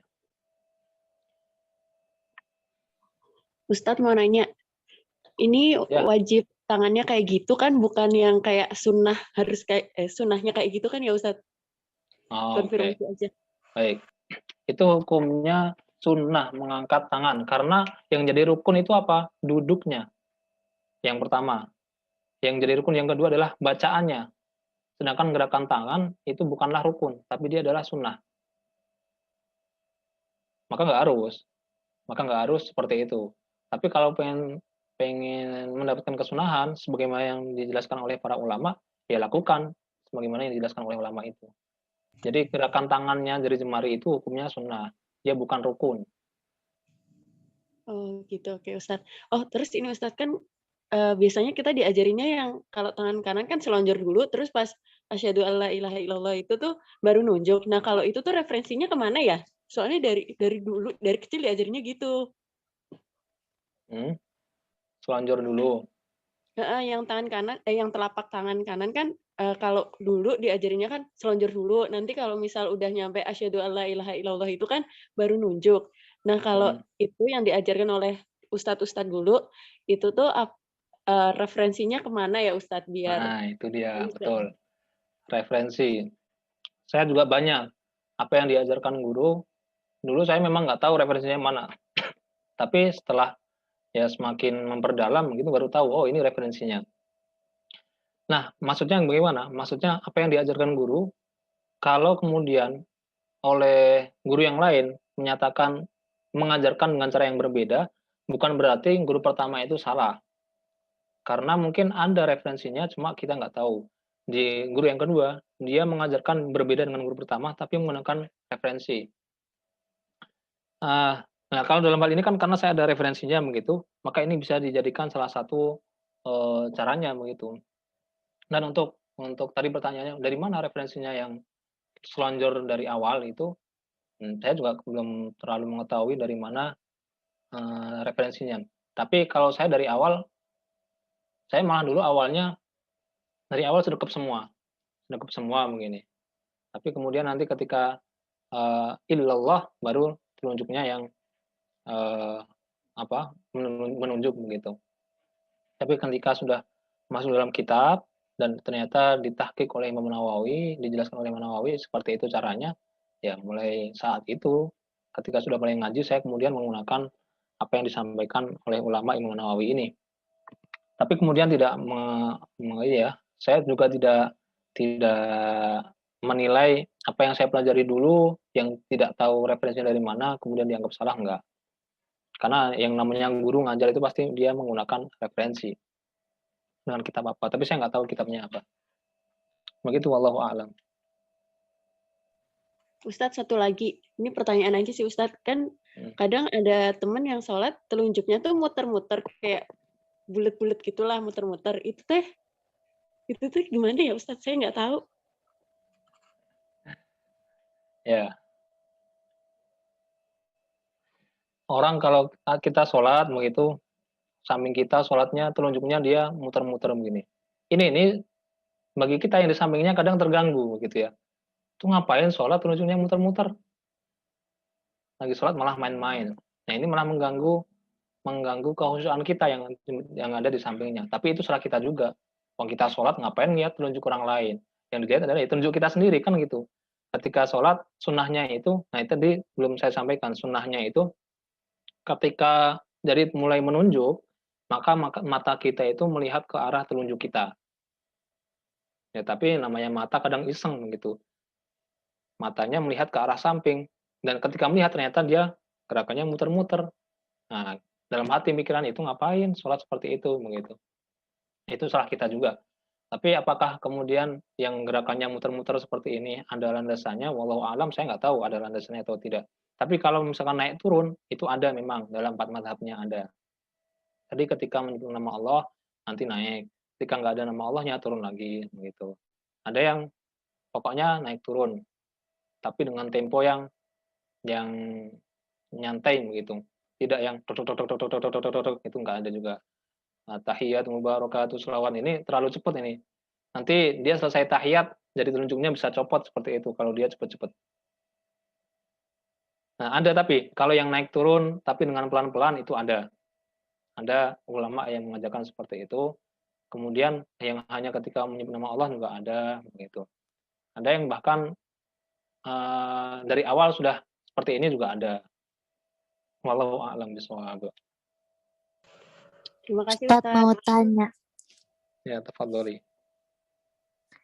Ustadz mau tanya. Ya, silakan. Kalau mazhab Hanafi telunjuknya gimana Ustadz? Wah, saya kurang hafal. Per madhabnya bagaimana. Tapi yang jelas ada yang naik turunnya tadi itu ketika Allah itu madhab yang mana saya kurang hafal. Mohon maaf. Nanti saya carikan dulu. Karena saya fokusnya ke Syafi'i dulu tadi itu. Ke Syafi'i dulu yang jelas kita paham satu, nanti baru yang lainnya. Tapi kalau ditanya madhab Hanafi yang bagaimana, nah itu saya nggak berani menjawab sekarang karena harus membuka kitab dulu. Oke Ustadz.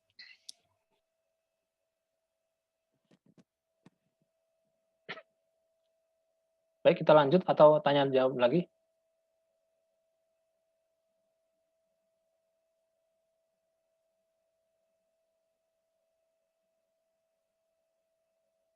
Ya, kita lanjutkan. Kalau nggak ada, satu lagi lah rukun, yaitu rukun yang ke-10, membaca tahiyat akhir. Nah, ini jadi rukunnya bersamaan. Kalau tadi duduknya itu rukun fi'li, ya. Sekarang bacaan duduk tahiyat akhir. Kok ini lagi? Bacaannya itu rukun qauli. Nah, ketika tahiyat bacanya beragam. Bacaannya beragam. Tadi dalam riwayat yang pertama kami sebutkan, sahabat itu membacanya bukan at-tahiyatu lillah, tahiyatul mubarakatuh shalawat, bukan itu. Tapi assalamu ala qabla ibadih, assalamu ala apa kita itu? Assalamu ala qabla ibadih. Kemudian salatu ala fulan, salatu ala malaikah begitu ya. Nah, itu redaksi yang dibaca oleh sahabat-sahabat dulu sebelum dipatenkan bacaan tahiyatnya. Tapi dalam ajarannya ternyata Nabi itu beberapa kali berbeda redaksinya, ada sedikit perbedaan. Misalkan ini dalam riwayat Bukhari dan Muslim, redaksi tahiyat akhir itu at-tahiyatu lillah wassalawatu wathayyibat. Assalamu alayka ayyuhan nabi wa rahmatullahi wa barakatuh. Assalamu alayna wa ala ibadillahi sholihin. Asyhadu an la ilaha illallah wa asyhadu anna Muhammadan abduhu wa rasuluh. Ini satu model bacaan dalam tahiyat akhir. Kemudian ada bacaan yang lain dari Ibnu Abbas. Kalau tadi Ibnu Mas'ud, sekarang Ibnu Abbas. Ibnu Abbas itu model bacaannya at-tahiyyatul mubarakatus shalawatut thayyibatu lillah. Assalamu alayka ayyuhan nabi wa rahmatullahi wa barakatuh. Assalamu alayna wa ala ibadillahi sholihin. Asyhadu an la ilaha illallah wa asyhadu anna Muhammadan Rasulullah. Itu riwayat Ibnu Abbas, kemudian ada dalam kitab Imam Muslim. Ada yang ketiga, riwayat dari Abi Musa al-Asy'ari radhiyallahu anhu. Beliau itu meriwayatkan kalau Nabi sedang duduk, itu yang dibaca adalah at-tahiyyatu lillahi at-tahiyyatu lillah, at-thayyibatus shalawatu lillah.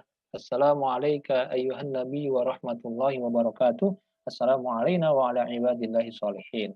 Ini ada sedikit perbedaan antara 1, 2, 3, itu ada sedikit perbedaan. Kemudian yang keempat, beda lagi.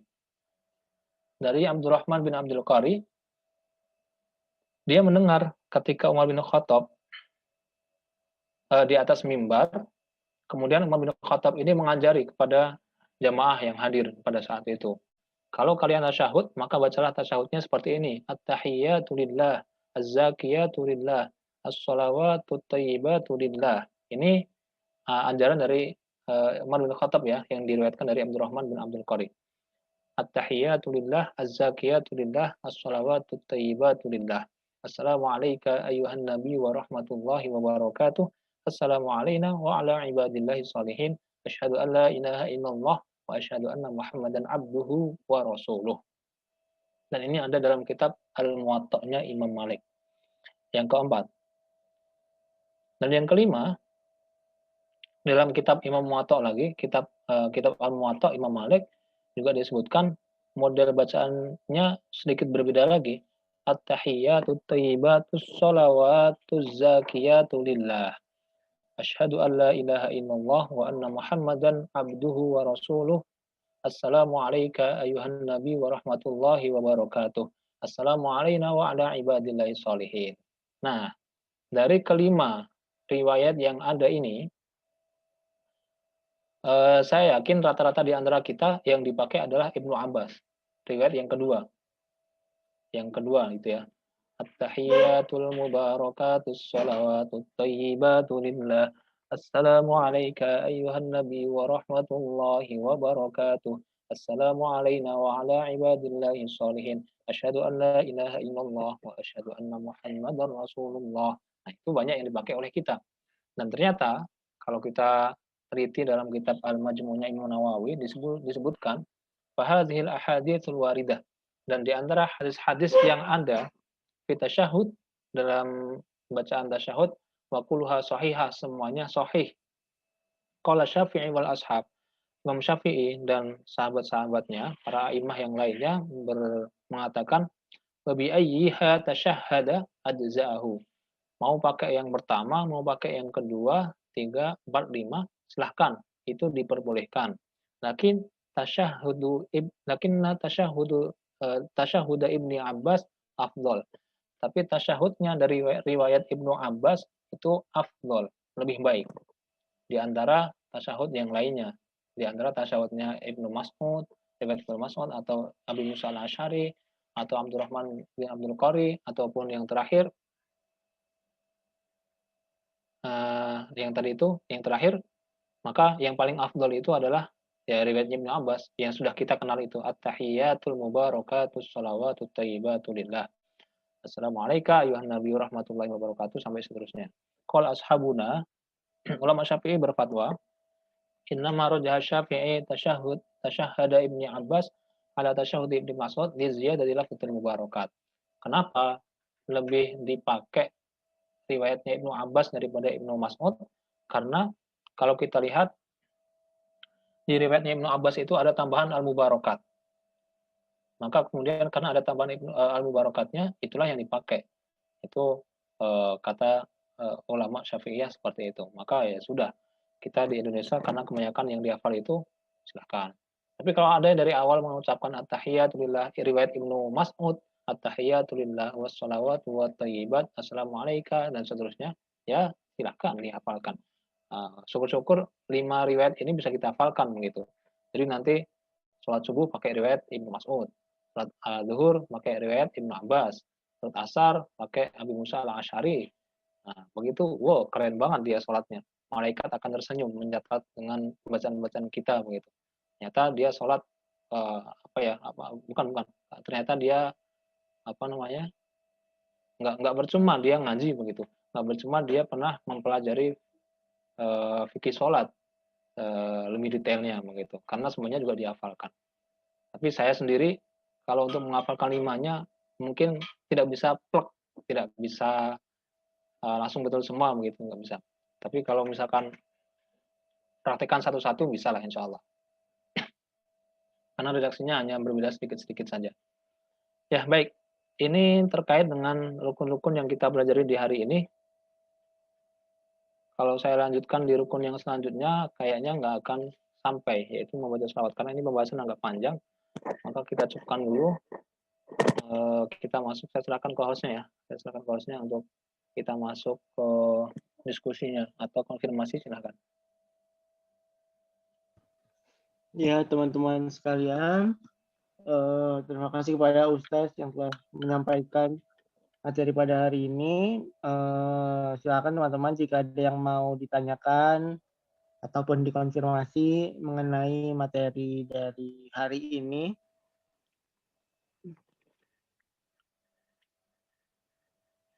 Apakah ada?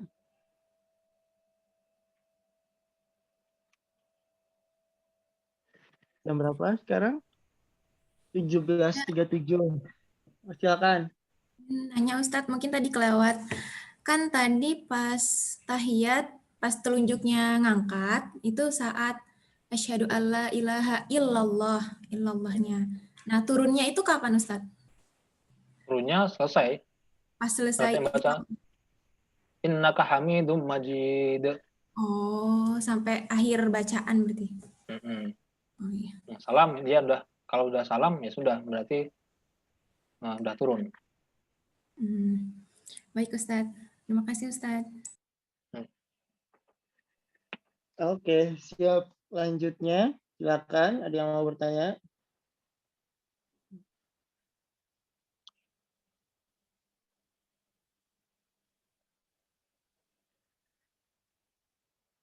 Ustadz berarti ya saya mungkin. Ayo silakan Roro. Tapi ini nggak berhubungan dengan rukun Ustadz. Mau tanya kalau misalkan sholat mau ketawa atau nahan ketawa itu hukumnya langsung batal atau gimana ya? Sholat nahan ketawa. Kasih Ustadz. Ya. Yang berkaitan, saya masuk ke yang agak ini dulu, yang sudah ada hadisnya begitu. Ada sholat nahan kencing, ada sholat nahan kentut. Nah, itu apakah bagaimana hukumnya gitu? Apakah diperbolehkan? Hukumnya makruh. Kalau misalkan dia mau kentut, ya kentut aja. Tapi kecuali kalau misalkan dia kemudian dengan kentut kok keluar waktunya, sampai habis waktunya, nah berarti dia boleh untuk menahan kentutnya. Tapi menahan kentut, menahan kencing itu perbuatan yang dimakruhkan kalau masih waktunya panjang ya.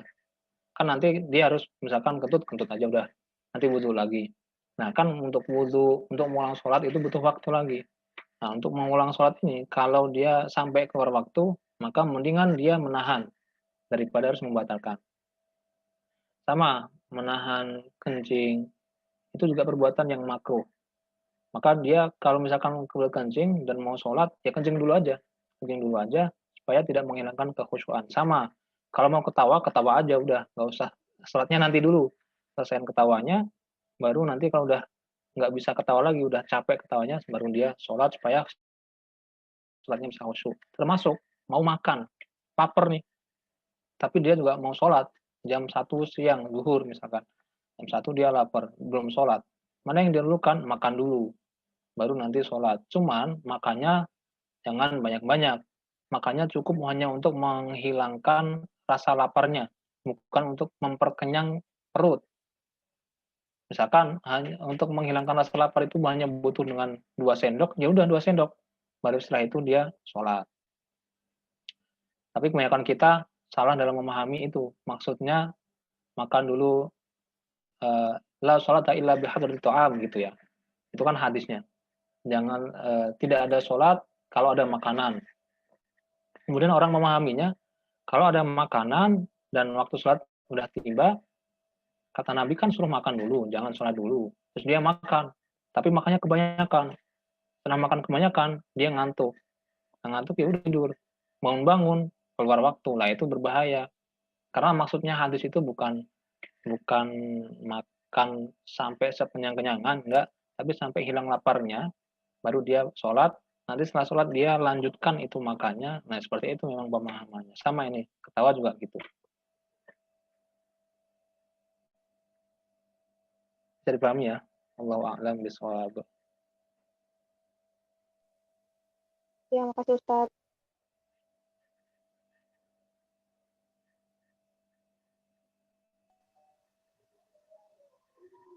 Ustaz ingin bertanya, Ustaz. Ya, Fadhol. Tadi sebenarnya udah dijelasin Ustaz, tentang tata cara ini Ustaz, duduk iftirash ya. Itu maksudnya yang kaki kanan tuh apakah semuanya ditekuk, apa sih namanya? Jadi semua ditekuk atau enggak gitu ya. Terus sama ya itu Ustaz, mungkin tata cara duduknya Ustaz, sama yang rincinya. Ya, kalau ada perbedaan gitu Ustaz. Ketika iftirash ataupun tawarruk, itu tata cara jari jemarinya, ini ada tata caranya. Ini kaki nih. Maka dia harus memanjat posisinya. Misalkan iftirash. Iftirash kan berarti kaki kirinya itu menjadi tempat duduknya pantat, kan gitu, kaki kiri. Kaki kanannya, kan dia naik ya, manjat gitu, posisinya manjat. Ini mana posisinya? Nah, ini jari jemari kaki. Maka dia manjat. Tidak bisa posisinya kaki itu jarinya nggak manjat, itu nggak bisa. Manjatnya itu jari jemari ini sebisa mungkin mengarah ke arah kiblat. Lagi-lagi ke arah kiblat, apa-apa itu mengarahnya ke kiblat. Jari jemari kanan, tangan juga ke arah kiblat, kaki pun juga seperti itu. Kalau memang bisa diarahkan ke kiblat. Maka dia posisinya manjat, kaki itu, aduh agak susah. Bentar saya lihat gambarnya.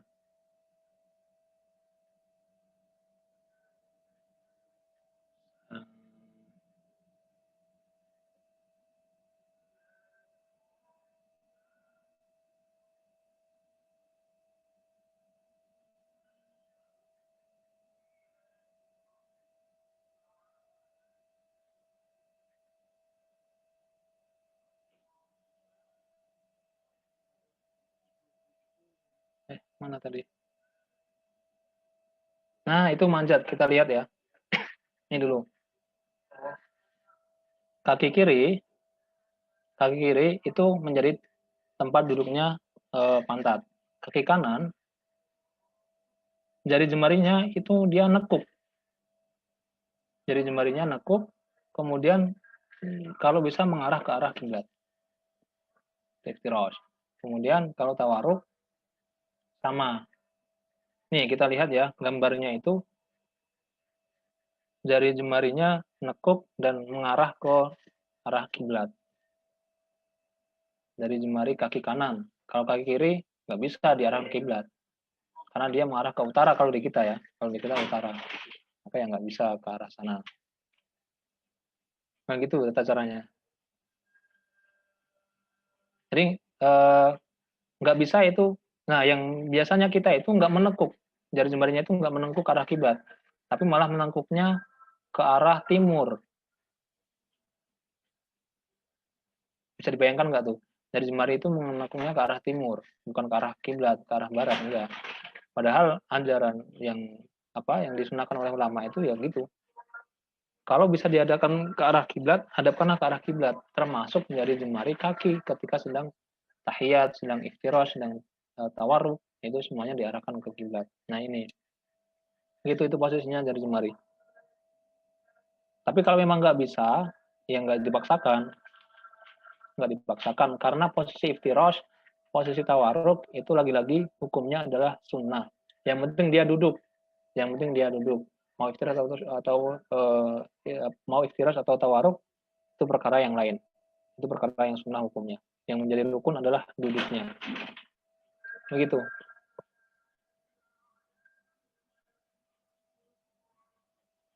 Wallahu a'lam bishawab.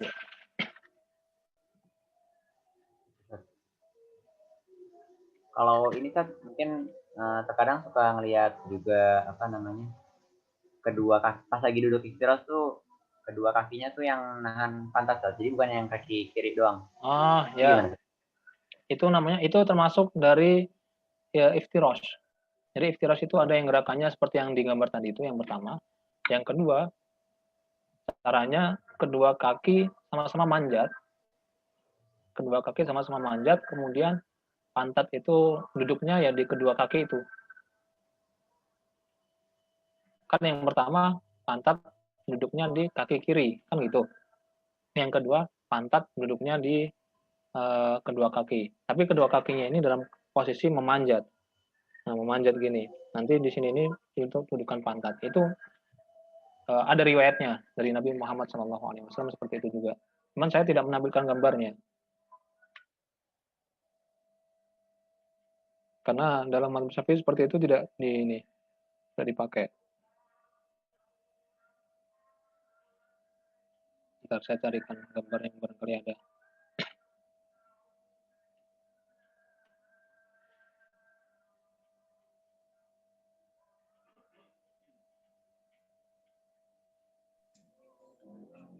Ustadz, berarti kalau yang tadi tuh dua kakinya manjat gitu ya, yang bukan yang dua kakinya menumpuk ininya pantatnya gitu. Dua kaki manjat dan menumpuk, dan jadi tumpuan pantat. Manjat. Posisi kakinya manjat, jari jemarinya manjat begitu. Nah, terus pantat ini di mana posisinya? Ya nempel dengan kaki yang manjat tadi itu. Oh, soalnya saya pernah lihatnya yang posisinya kayak kaki kiri yang tadi yang diajarin dan kaki kanannya tuh kayak yang kelipet gitu loh Ustadz. Ngelipet. Gimana sih? Ya, itu yang menumpuk. Tawarruk. Ini tawarruk atau iftirash? Iftirash. Nah, iftirash. Jadi kayak kaki kirinya seperti yang tadi diajarkan. Terus kaki kanannya itu sama seperti kaki kiri Ustadz. Jadi nggak ada yang manjat gitu. Kalau itu ada nggak ya riwayatnya? Kaki kirinya nggak manjat. Terus pantatnya di mana? Jadi kayak ibarat tangan tuh kayak sama-sama selonjor gitu loh Ustadz. Nggak ada yang manjat.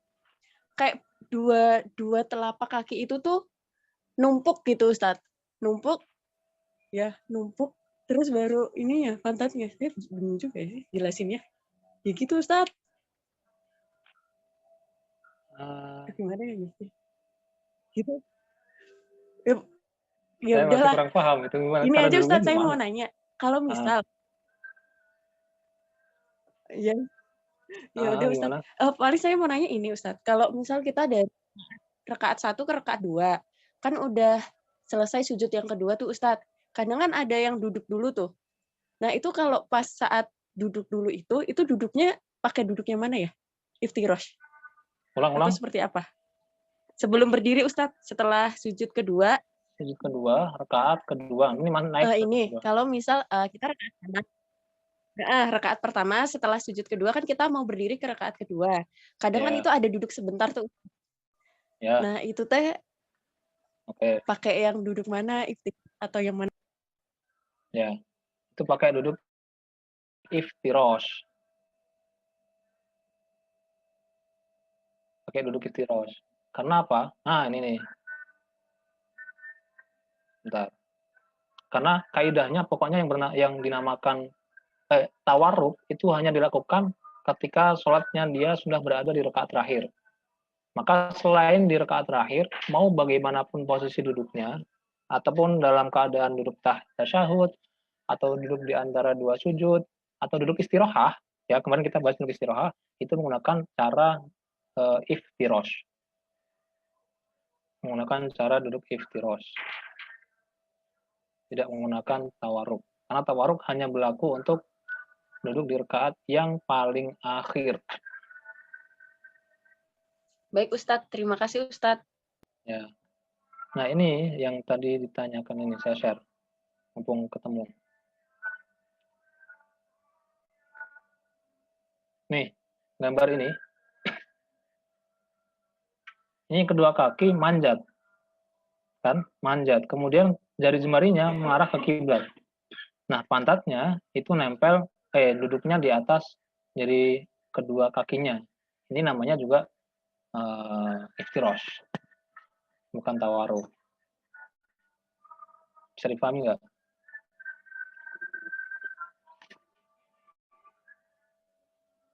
Dia ada dua macam. Yang pertama seperti ini. Ini yang bisa kita lakukan, iftiroshnya. Kemudian tawarruk, ya ini udah sepakati di mana-mana. Tapi ada juga yang cara sholatnya seperti ini. Kalau duduk, nah ini lebih capek. Ini lebih capek. Tapi kalau bisa silahkan dipraktekkan. Karena memang juga dipraktekkan oleh Nabi sendiri.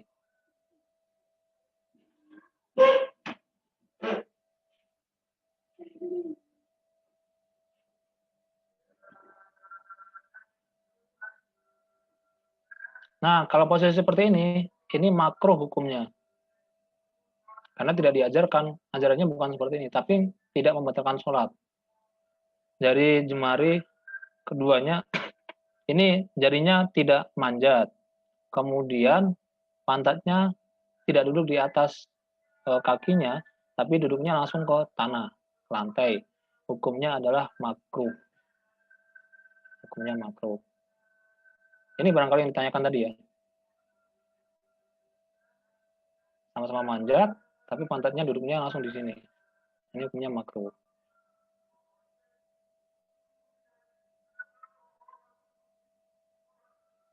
Yang ada tulisannya juga makruh.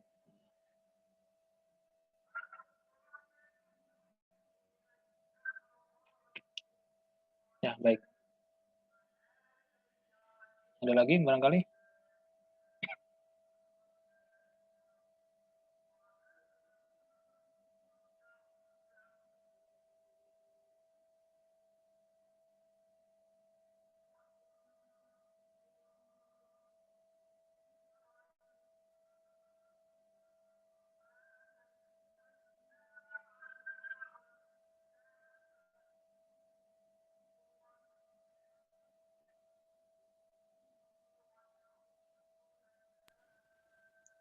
Ustadz, kalau nggak ada yang nanya, saya mau nanya lagi, Ustadz. Tapi rada OOT, Ustadz. Ya, baik. Tata cara sujud syahwi itu gimana ya, Ustadz? Tata cara sujud syahwi. Oke. Ya. Itu pembahasan di akhir setelah rukun nanti ada sujud syahwi. Tapi kita masuk sekarang. Sujud syahwi itu ada dua model. Di 4 mazhab itu ada yang dilakukan sebelum salam, ada yang setelah salam. sujud sahwi. Nah, dalam mazhab Syafi'i sendiri, sujud sahwi dilakukan sebelum salam. Setelah selesai membaca tahiyat, innaka hamidum majid. Harusnya normalnya salam. Tapi karena dia ada kesunahan untuk melakukan sujud sahwi, maka setelah innaka hamidum majid, dia melakukan sujud sahwi dulu. Melakukan sujud sahwi 2 kali. Nah, ketika sujud ada yang dibaca. Ada reaksi bacaannya. Kalau yang gampangnya, ya bacaan sujud itu juga yang dibaca. Tapi kalau misalkan nanti hafal model bacaan yang lain, silahkan menggunakan bacaan itu. Gitu. Kalaupun nggak baca, nggak apa-apa. Karena yang dipentingkan itu gerakan sujudnya. Nggak sujud saja sudah tidak batal sholatnya ya, tetap sah sholatnya. Apalagi sujud. Nah, apalagi ketika sujud sahwi ada bacaannya gitu. Ini tambah lagi.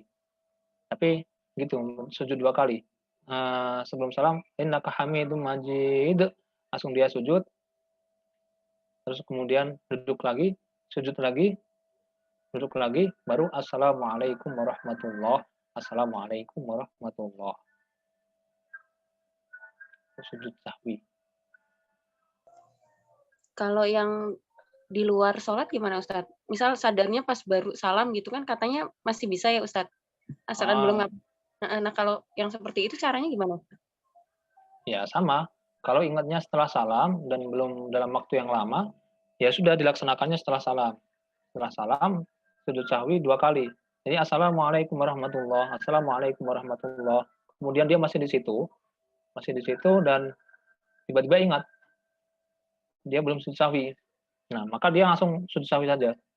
Sujud, duduk, sujud, duduk, sudah. Nggak usah salam karena salamnya sudah di awal. Ini bagi yang sujud sahwinya dilakukan setelah salam. Baik Ustadz, terima kasih banyak Ustadz.